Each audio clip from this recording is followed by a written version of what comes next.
Meanwhile, Alessandro has begun to win Miguel's trust. It's here on the grass verge that his rehabilitation begins. Sometimes I dream I'm in a fantastic place. A beautiful house?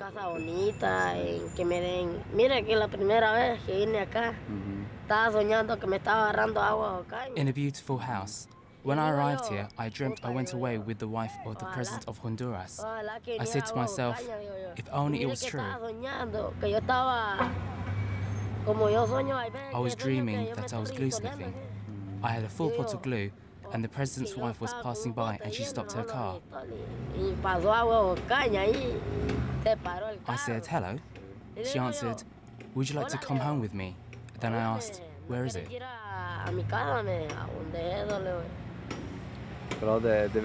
But in fact, until now, you've not done glue. No, not me. It's better. It's important that you never touch it.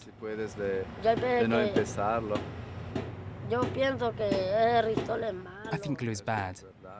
It's true. One of my brothers died from it. How old was he? He was 12. So young, and he's dead.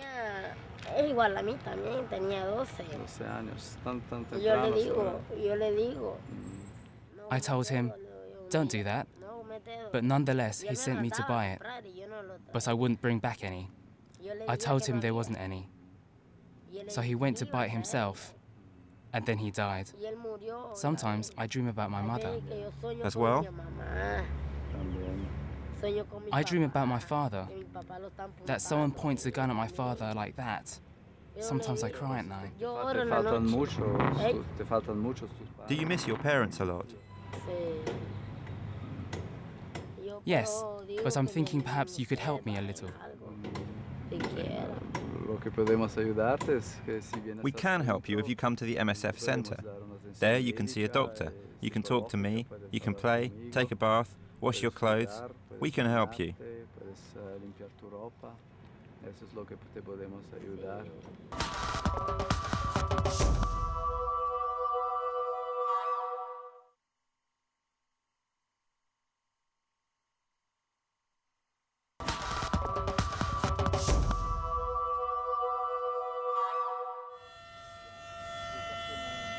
Gloria arrives in tears at the MSF Centre.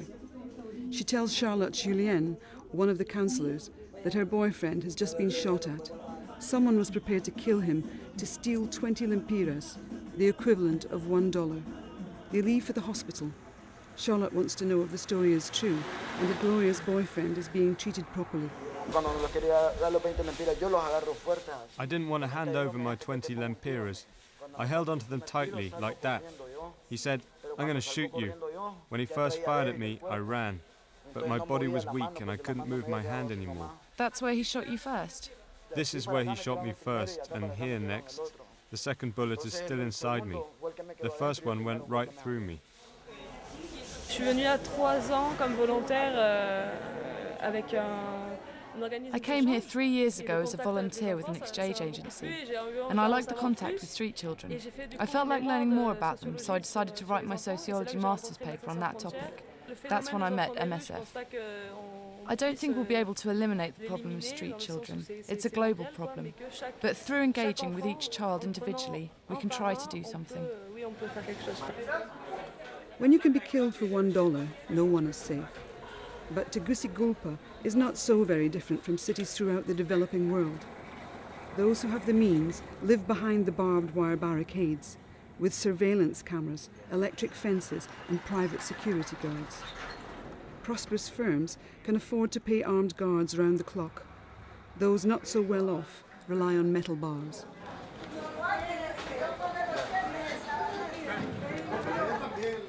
But for those who live in the streets, there is no protection.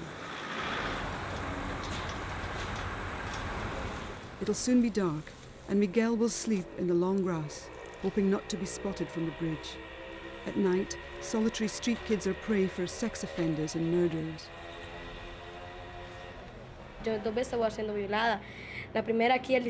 I've been raped twice.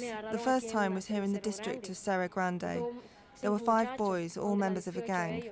They said they'd kill me if I talked. They'd kill my sister too. I got this knife wound here on the streets 2 years ago. A fool threatened me with a knife while I was sleeping. It's for that reason I've got a strange voice.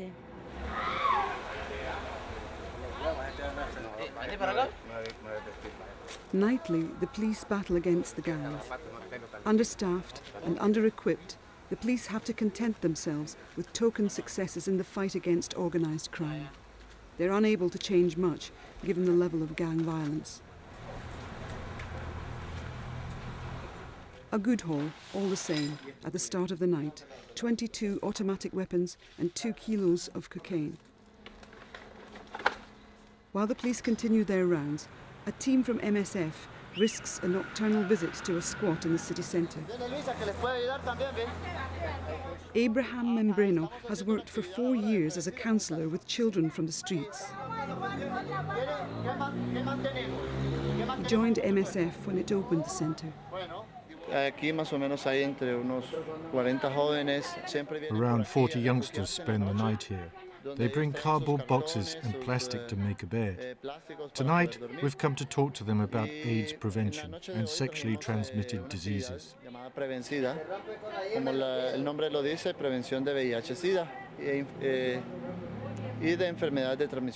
AIDS is a problem for street children because it's a promiscuous environment. They become sexually active very young, before the age of 10.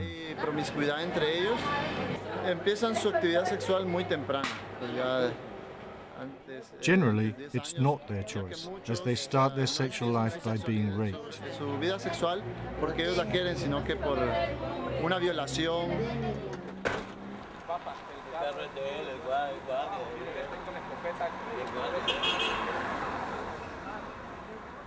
In the street near the squat, the police seize more weapons. The night is drawing to a close. In the morning papers, the weapons and drug hauls of the previous night make the headlines. Miguel is persuaded to make a first visit to the Medecins Sans Frontières centre. He takes his first shower in weeks and washes his clothes. A doctor from the centre gives him a health check. Like many children who live on the streets, Miguel has respiratory problems. Julia also has health problems following the birth of her baby. Today, Jimena, who's been looking after Julia for several months, accompanies her to a state hospital. Soon, Julia will have to fend for herself. She was one of the first patients to be treated at the centre. She's recovered quite well. We monitored her pregnancy. Now, when she needs treatment that we can't provide in the centre, we accompany her to the hospital. But the idea is that the youngsters learn to fend for themselves. We follow them for a while, and then we hope they'll become independent. Pero la idea es que los jóvenes de a poco puedan ir empoderándose y logrando su propio cuidado. Esa es la idea. Digamos, el paso de acompañarlos es algo temporario y la idea es que ellos puedan ir logrando su propia autonomía.